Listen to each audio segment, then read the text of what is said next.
Hello and welcome. In this short dramatized video, we reimagine a powerful scene for everyday use by Alice Walker.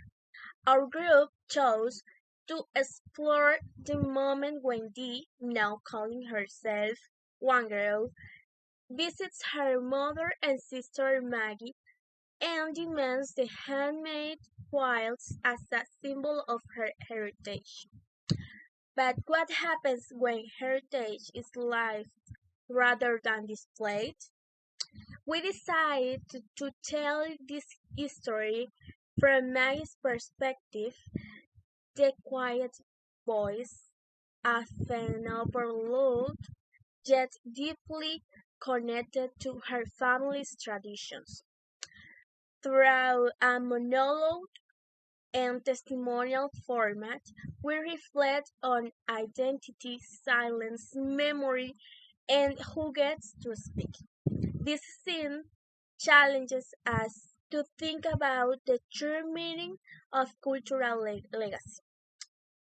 Eh, is it something we hang on the wall or something we carry with us every day? We hope this interpretation gives Maggie the voice she deserves. Thank you and enjoy.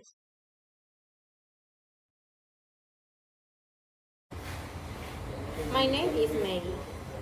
Maybe you didn't notice me in that scene, but I was there, silent, eyes to the ground, feeling like the ground was my shelter. When Dee arrived, or Wengero, as she called herself that day, it was as if the sun left the house. Everything she touched, she wanted to turn into a trophy. The dress, the churn top, the benches, the quilts. The quilts. My grandmother made them, my mother too.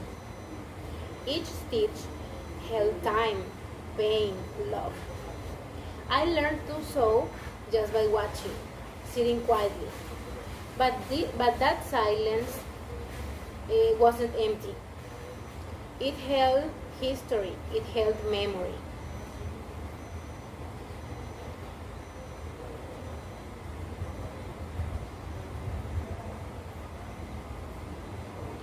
When Mama said, I promised them to Maggie, I felt something I never felt before.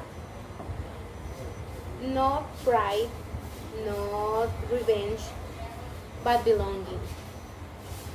Like someone really saw me, not as this shadow, but as living part of this story. Maggie was always the one who stayed in the shadows, scarred by a past that burned like the old house. Her wall was a whisper on the ground and her voice almost invisible. But that doesn't mean she didn't speak. Every gesture, every stitch was a testimony.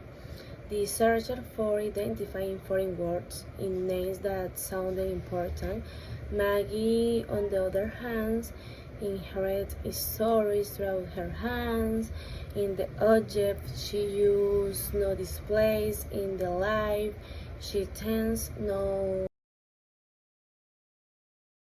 So, Maggie, if you go back to that day, would you do anything differently? No, I just lift my head a little and look Dee in the eye. Not to fight, just to say, I am part of this too, and I deserve to be seen.